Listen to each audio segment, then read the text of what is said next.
जब परमेश्वर ने सारे संसार की सृष्टि किया और सृष्टि करने के बाद पहले उसने आदम और हवा को बनाया। आमीन। आदम और हवा को बनाया। उनको जो भी चीज चाहिए था, जो भी उनकी जरूरतें थी, परमेश्वर ने समृद्धि के साथ अदम की वाटिका में उपलब्ध कराया। हालेलुया। उनको जो कुछ चाहिए था, जो भी उनकी जरूरतें थी, पूरी समृद्धि के साथ उस वाटिका में उपलब्ध दिया।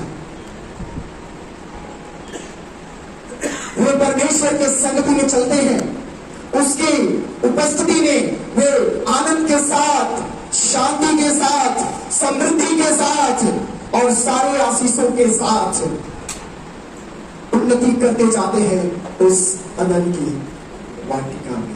परमेश्वर ने अगर आपको चुना है, अगर वो आपको बुलाया है अपनी महिमा के लिए, वो जैसे आदम और हवा के लिए सारी चीजें उपलब्ध कराया, वैसे आपके लिए भी। हालेलुया। शैतान एक सर्प के रूप में हवा के पास आता है और इस अद्भुत परिवार को, एक फैमिली को परमेश्वर से दूर करने के लिए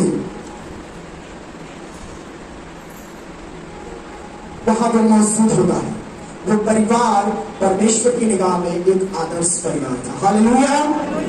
आप जब यीशु के पास आए, एक आदर्श फैमिली बन गए, लेकिन शैतान शांत नहीं है। वो भी इस परिवार को नाश करने के लिए बड़े प्यार से आता है और एक साजिश रचता है, एक षड्यंत्र अपने दिमाग में तैयार करता है। उस साजिश को उसने उपयोग किया। आप अपने शत्रुओं के बारे में जानते हैं, वो साजिश करते हैं कि वे आपको कैसे नाश करें। शैतान ने एक साजिश किया, एक षड्यंत्र रचा, और वह क्या है, वो षड्यंत्र क्या है, वो साजिश क्या है, उसको उसने हथियार के समान इस्तेमाल किया। हालेलुया। कैसे इस्तेमाल किया? हथियार के समान। वो साजिश क्या था? सबसे पहले उसने सुंदरता का उपयोग किया। हालेलुया। अदन की वाटिका में शैतान सबसे पहले सुंदरता का उपयोग किया। उसके बाद उसने संदेह को, डाउट को उपयोग किया, और तीसरी बार उसने असंतुष्टि को उपयोग किया, और चौथी बार उसने झूठ का उपयोग किया। साजिश कैसे एक आदर्श मसीही परिवार को नाश किया जाए, और वो आज भी लोगों के बीच में ये काम कर रहे हैं। सांप को देखें, बहुत सुंदर भी दिखते हैं, अच्छे अच्छे सांप हर एक प्रकार के रंग बिरंगे होते हैं। बस एक चीज से डर लगता है कि कहीं काट ना ले, नहीं तो देखने में अच्छा लगता है। शैतान सुंदरता को इस्तेमाल कर रहा है आपको नाश करने के लिए। शैतान आत्मिकता के द्वारा भी हमें धोखा दे सकता है। ये सब शैतान का तरीका है। ये सारी चीजें शैतान का तरीका है जो आपको नाश करेगा। जैसे भैया हालेलुया, हालेलुया। मेरे प्रियो, वो आपको आकर्षित कर सकता है आपके अधिकार के द्वारा, आपके धन के द्वारा, आपकी सुंदरता के द्वारा, आपकी आत्मिकता के द्वारा। केवल उसका एक मिशन है, वो आपको नाश करेगा, वो आपको बर्बाद कर देगा। परमेश्वर चाहता है आप बचाए जाए। क्या आदम और हवा को परमेश्वर नहीं बचाना चाहता था? वो बचाना चाहता था, लेकिन आज जो पहला स्टेप टेबल ने उठाया, खूबसूरती, फल दिखने में बहुत सुंदर है, मनमोहक है, दिल को बड़ी सुकून मिल रहा है। जब मैं रात में 1 बजे के बाद इस वचन के लिए प्रार्थना करके अपनी तैयारी करना शुरू किया। ये वचन तैयार करते करते मेरे आहें भर आए। मैं परमेश्वर से कह रहा था, प्रभु तेरा धन्यवाद है कि तू मुझे बचा लिया है और मेमने के जीवन के पुस्तक में मेरा नाम लिखा हुआ है। हालेलुया। ना केवल मेरा नाम जीवन की पुस्तक में लिखा है, अगर आपका नाम जीवन की पुस्तक में लिखा है वो कार्ड भी दिया जाएगा, क्योंकि अगर आपका नाम मेमने के जीवन की पुस्तक में लिखा है, वो मेमना जो यीशु है जिसने आपको अपना लहू दे करके मोल खरीदा, कभी भी शैतान वहां से छीन नहीं कर सकता है। आप नाश नहीं हो पाएंगे मेरे प्रियो।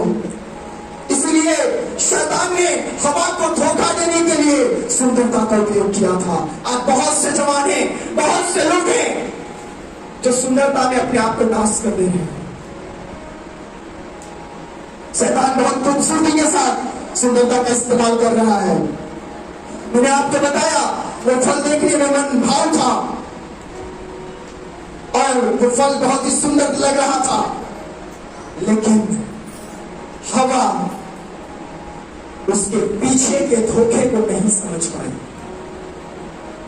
उस फल के पीछे जो राज छिपा हुआ था, जो शैतान हथियार तैयार किया था, उस सुंदर फल के पीछे हवा नहीं समझ पाई, आदम भी नहीं समझ पाया। वो मन भागा था, लेकिन उसके पीछे सुंदरता छिपी हुई थी, जिसको शैतान बहुत अच्छे से इस्तेमाल करना जानता है। उस फल को अगर आप खाओगे तो निश्चय मर जाओगे, ऐसा परमेश्वर ने कहा था। लेकिन शैतान ने क्या कहा? नहीं, तू नहीं मरेगी, नहीं तू नहीं मरेगी। परमेश्वर ने कहा उस फल में मृत्यु है। शैतान ने कहा नहीं, मृत्यु नहीं।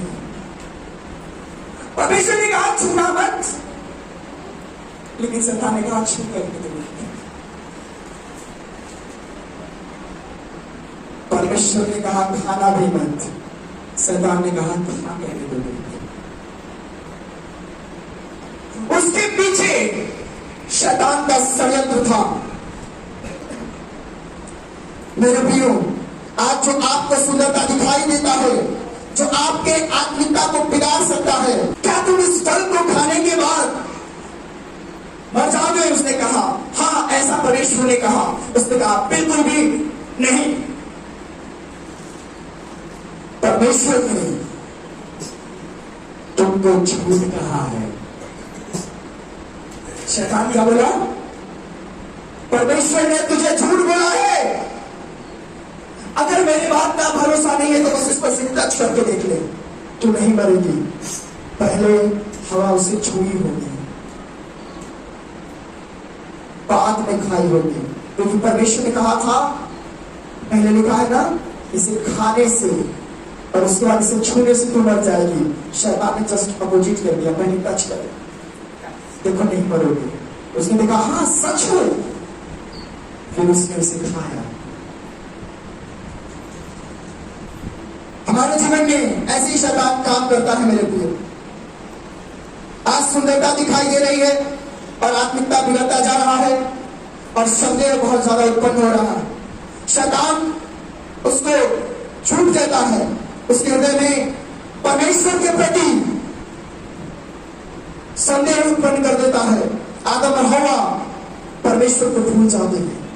उस घड़ी के लिए जब आप पाप करने जाते हो, क्या आप उस समय परमेश्वर को याद करते हो? यस, लेकिन हम उसको एक साइड रखते ही नहीं।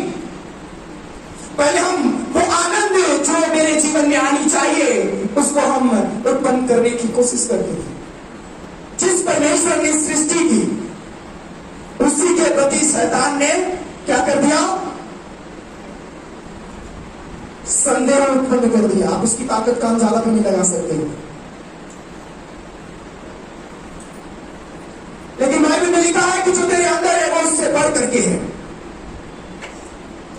लेकिन हम उस अंदर वाले खुदा को नहीं बल्कि बाहर वाले चीजों को ज्यादा महत्व देने लगते हैं। और तीसरी बात, उन दोनों के अंदर असंतुष्टि उत्पन्न किया। क्या? असंतुष्टि।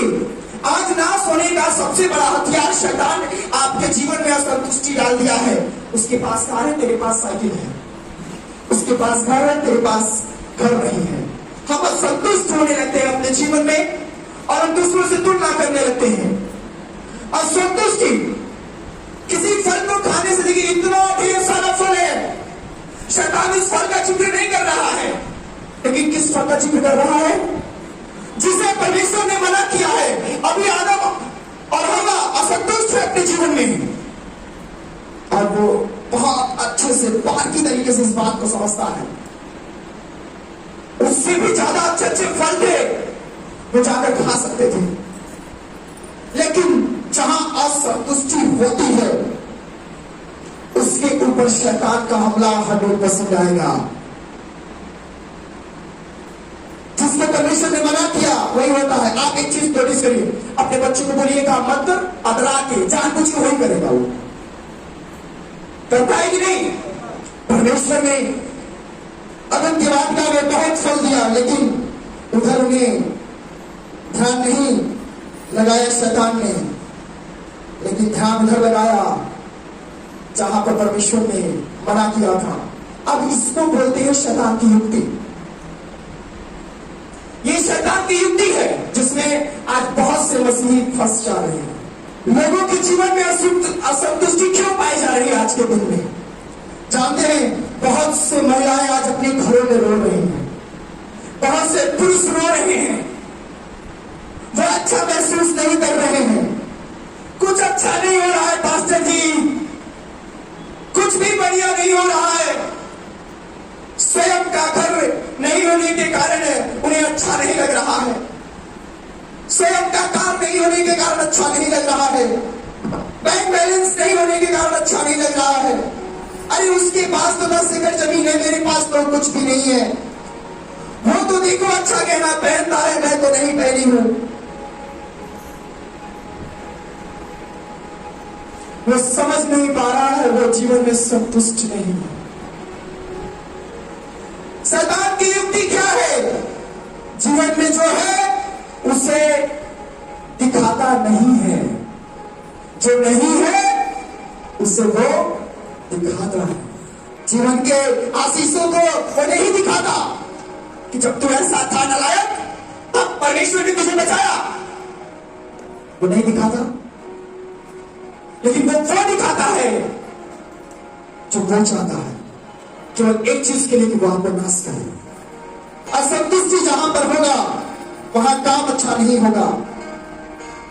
आप बस ये कहेंगे ये नहीं हो रहा है, वो नहीं हो रहा है, ऐसे नहीं हो रहा है, वैसे नहीं हो रहा है। असंतुष्टि से बढ़कर कोई श्राप मनुष्य के लिए नहीं। आपके पास जो है उसको अनुभव आप नहीं कर पाएंगे, जो नहीं है उसके लिए आप रो रहे हैं। मैं ये बात क्यों बोल रहा हूं? एक कहानी सुनिए, मैंने भी एक कहानी सुनी थी और आप भी सुनिए। एक व्यक्ति चर्च आता है और चर्च में जाकर के अपने दोनों हाथ को उठा के ईश्वर की ओर कहता है, परमेश्वर मुझे एक लेदर का बढ़िया ब्रांड का एक चप्पल चाहिए और मुझे इसी हफ्ते चाहिए। मैं नहीं जानता, मुझे चाहिए, मुझे चाहिए, मुझे चाहिए। घंटों को दुआ कर रहा है। तब एक और व्यक्ति आके उसके बगल में बैठ के दुआ करता है, प्रभु तेरा धन्यवाद हो कि तुम्हें मुझे चर्च लाया। प्रभु तेरा धन्यवाद हो कि मुझे ताली बजाने के लिए हाथ दिया।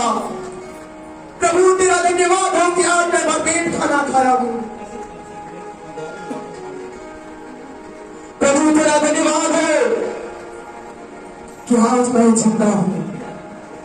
वो व्यक्ति आंख खोलता है और उसको बहुत गुस्सा आता है कि मैं परमेश्वर से आशीष मांग रहा हूं कि मुझे ये वाला चप्पल चाहिए, और ये व्यक्ति केवल धन्यवाद दे रहा है, केवल धन्यवाद दे रहा है। परमेश्वर तेरा धन्यवाद हो कि मेरे हाथ सुरक्षित है, तेरा धन्यवाद हो कि मुझे भरपेट खाना मिला। जब वो आंख खोल के देखता है तो ध्यान सुनिएगा, वो देखता है जो व्यक्ति धन्यवाद दे रहा था उसके पांव ही नहीं थे। वो अपने जीवन में बहुत संतुष्ट था और वो परमेश्वर को धन्यवाद दे रहा था, और ये थोड़ी देर के लिए एकदम शॉक हो गया और फिर कहने लगा, प्रभु तेरा धन्यवाद हो कि तूने मुझे पैर दिया है, पहन सकता हूं।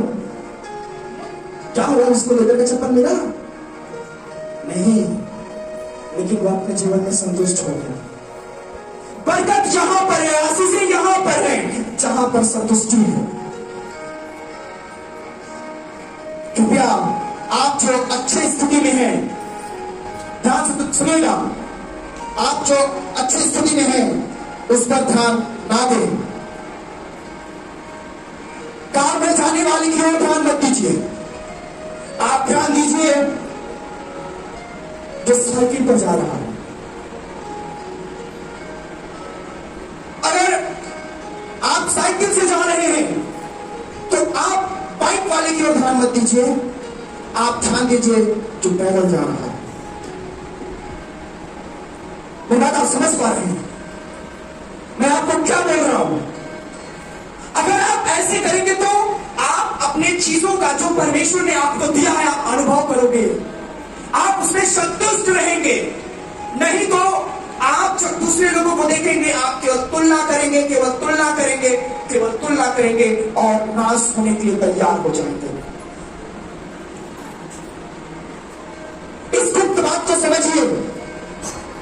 अगर आप चप्पल पहनकर जा रहे हैं तो जूते वाले को मत देखिए, जो नंगा पैदल जा रहे हैं उसको देखिए और प्रभु को धन्यवाद दीजिए। हालेलुया। और आज मसीहत इतना ज्यादा अपने आप को धन कमाने में लिप्त कर दिया है कि मेरे पास सब कुछ होना चाहिए, वो असंतुष्ट हो चुका है, जीवन में संतुष्ट नहीं है। और शैतान का ये सबसे बड़ा हथियार है उसे नाश करने के लिए।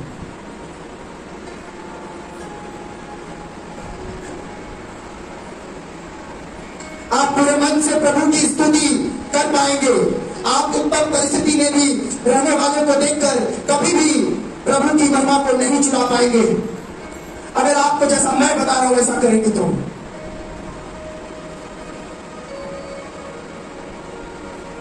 हर समय आप संतुष्ट होंगे। जानते हैं मेरे प्रियो, शैतान ने परमेश्वर का दिया हुआ सब कुछ चीज आदम और हवा के पास से एक पल के लिए लुप्त कर दिया। अब उसको केवल एक ही चीज ध्यान में डाल दिया, वो फल, वो फल, वो फल, वो फल, वो ग्लोरी, वो आदर्श फल, वो सुख, वो शांति, वो चीजें जो परमेश्वर ने हर एक समृद्धि उसको दिया था वो भूल गए, अनुभव करना भूल गए। अब उन चीजों के पीछे भाग रहे जिसको परमेश्वर ने मना किया है। हम अकारण अपने ऊपर मुसीबत ला रहे हैं और खुद को नाश कर रहे हैं। हवा उस फल को लगी देखने लगी, बार बार उसे देखने लगी और उसके मन में चाहत उत्पन्न होने लगा। यस, काश मैं इसे टच कर लूं, काश मैं इसे छू लूं, काश मैं एक बार हाथों में ले लूं, कुछ तो कर लूं। आदम और हवा के ध्यान को भटका दिया था और उन्होंने वो किया जो परमेश्वर नहीं चाहता था। उस फल को लिया और उसे खाने के लिए अपनी बेहतरीन तैयारी कर ली। अंत में शैतान के पास आकर झूठ बोला। वो क्या बोला था? तुम नहीं मरोगे, यही बोला था ना।